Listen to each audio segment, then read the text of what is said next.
Diary के पढ़ने part में हम लोगों ने पढ़ लिया है कि एन अपने घर को छोड़ के पूरे परिवार के साथ और मिस्टर वान डैन की फैमिली एनेक्सी में आ जाते हैं। एनेक्सी में वो लोग साफ़ सफाई करके वहाँ अपने रहने लायक व्यवस्था बना लेते हैं। इसके बाद अगली डायरी का पन्ना है शनिवार 28 नवंबर 1942।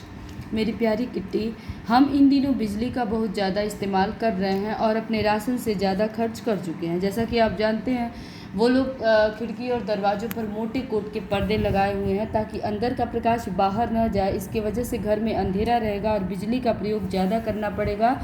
बोल रही है घर में रहने की वजह से राशन भी ज़्यादा खर्च हो गया है। नतीजा यह होगा कि और अधिक किफ़ायत मतलब इंतज़ाम और हो सकता है बिजली भी कट जाए। ये पखवाड़े के लिए कोई बिजली नहीं। कितना मज़ेदार ख्याल है, नहीं क्या? बोल रही इतना ज़्यादा बिजली हम लोग उपयोग कर रहे हैं कि हो सकता है पखवाड़े मतलब 15 दिनों के लिए बिजली काटी जा सकती है हम लोगों की। लेकिन कौन जानता है यह अरसा इससे कम भी हो सकता है। बहुत अंधेरा हो जाता है 4 साढ़े 4 बजते ही। हम तब पढ़ नहीं सकते, इसलिए यह वक्त हम उल जुलूल हरकतें करते गुजारते हैं। हम पहेलियाँ बुझाते हैं, अंधेरे में व्यायाम करते हैं, अंग्रेजी या फ्रेंच बोलते हैं और किताबों की समीक्षा करते हैं। हम कुछ भी करें थोड़ी देर बाद बोर लगने लगता है। कल मैंने वक्त गुजारने का एक नया तरीका खोज निकाला। दूरबीन लगाकर पड़ोसियों की रोशनी वाले कमरों में झांकना। दिन के वक्त हमारे पर्दे हटाए नहीं जा सकते, 1 इंच भर भी नहीं, लेकिन जब अंधेरा हो तो पर्दे हटाने में कोई हर्ज नहीं होता। मुझे पता नहीं था कि हमारे पड़ोस में इतने दिलचस्प लोग रहते हैं। खैर, हमारे पड़ोसी हैं। मैंने जो पड़ोसी देखे उनमें से एक परिवार डिनर कर रहा था, एक परिवार फिल्म बना रहा था, तो सामने वाले घर में एक दंत चिकित्सक एक डरी हुई बुढ़िया से जूझ रहा था।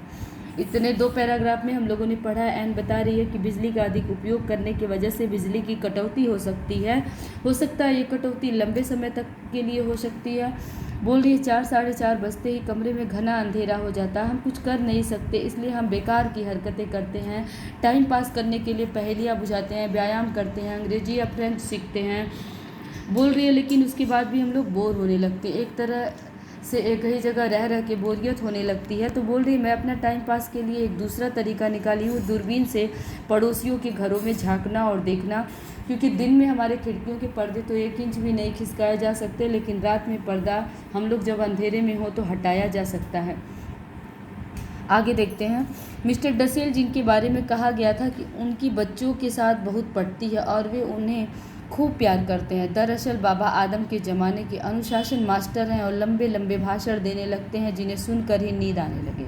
चूँकि मुझे अकेली को ही यह सुख मिला हुआ है कि मैं उनके साथ महाराज डसेल के साथ यह लंबोतरा शकरा कमरा शेयर करती हूँ। चूँकि मुझे ही हम 3 बच्चों में आमतौर पर खर दिमाग और तुनक मिजाज समझा जाता है, मेरे पास यही एक उपाय बचता है कि उनकी वही पुरानी डांट फटकार और भाषणों की लंबी लंबी उबाऊ श्रृंखला की तरफ कान न धरूं, न सुनने का नाटक करती रहूं। ये बात तो खैर मैं फिर भी सहन कर लेती, लेकिन मिस्टर डसेल अच्छे खासे चुगलखोर हैं। वे जाकर इन सारी बातों की रिपोर्ट मम्मी को दे आते हैं। अगर मिस्टर डसेल ने मुझे कोई उपदेश पिलाया होता है तो उसे दोबारा से मुझे मम्मी से सुनना पड़ता है, और मम्मी तो कोई लिहाज भी नहीं करती मेरा। और अगर मेरी किस्मत वाकई अच्छी होती तो मिसेज वान डैन मुझे 5 मिनट बाद बुलावा भेजती हैं। सचमुच मीन मेख निकालने वाले परिवार में आप केंद्र में हो और सारा दिन आपको हर तरह से दुत्कारा फटकारा जाए तो ये सब झेलना आसान काम नहीं है। बोल रही है एन, क्योंकि मिस्टर डसेल के साथ उसको कमरा अपना शेयर करना पड़ा है। मिस्टर डसेल को बोला जाता है बच्चों से बहुत प्रेम करते हैं, लेकिन ये बोल रही है कि ये पुराने ज़माने के अनुशासित मास्टर हैं, थोड़ी थोड़ी बात पे बहुत लंबा चौड़ा भाषण देने लगते हैं।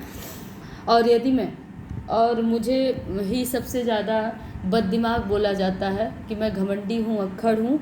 और यदि मैं इनकी डांट फटकार की तरफ, मेरे लिए अच्छा यही है कि मैं इनके डांट फटकार की तरफ ध्यान न दूँ। और यदि वो अच्छे खासे चुगलखोर हैं, वे अपने डांटने के बाद चुप नहीं होते, उसकी माँ से उसकी शिकायत करते हैं और बोल रही है मेरी माँ से फिर मुझे वही सारी बातें सुननी पड़ती है।